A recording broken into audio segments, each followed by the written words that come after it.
In this video, I'm going to share my ideas about Chopin's Waltz Opus 70 number 1 and share a lot of different suggestions regarding phrasing, pedaling, managing technical difficulties, and many other things. So let's start from the left hand. In order to play that smoothly and without any problems, it's very important to shift the weight of the hand from the fifth finger when you approach the bass to the thumb when you approach the chord. So actually it would be a really good idea to start practicing only using your fifth finger and the thumb.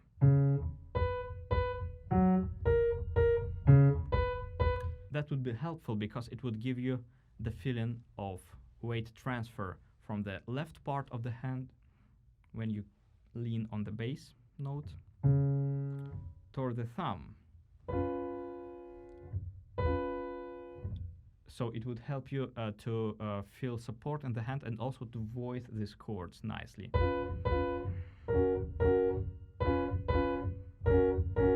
Then when we play any kind of accompaniment, when we have bass and chords, it's very important to approach the bass from above. So after the second chord,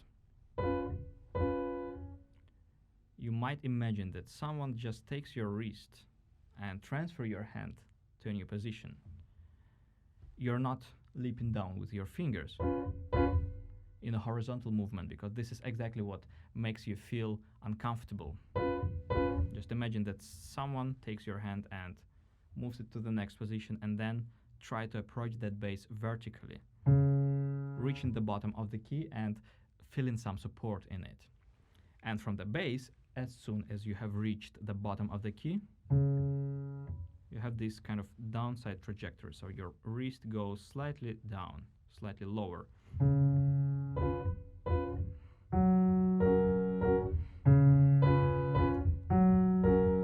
This is especially very important in the next section when we have more distance and when things become more challenging.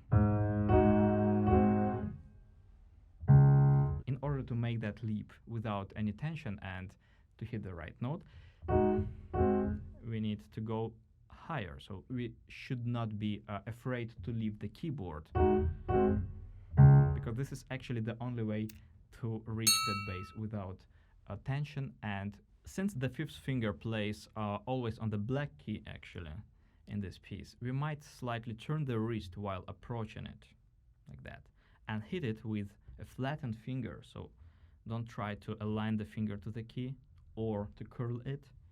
Just turn your wrist slightly so you could cover the key a little bit crisscross, so a little bit diagonal toward the key.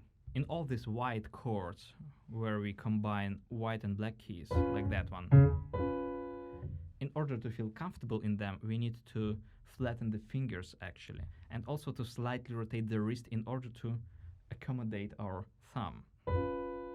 Because if you would play like that, and this is what happens quite often with many students, you would feel very tense and very uncomfortable. So just stretch your fingers and try to find the most comfortable position for this chord. Considering those ornamentations and brilliant trills,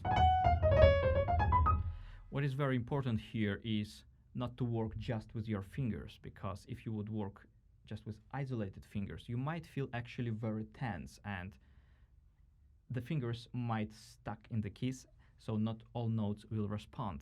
In order to fix that, try to use some rotation in your wrist and walk from a finger to finger, making sure that you release all fingers as fast as possible. So your fingers are just stable, they are focused on the tips, but they're not actually working too much. It's your wrist that rotates, allowing them to play. And then, in order to make it even smoother and in order to benefit your musicality as well, you might add a slight movement of your hand that would help you to shape the whole motif. Of course, you will minimize that movement. You don't need a wide one, but just a little bit opening your elbow might help you to shape that passage.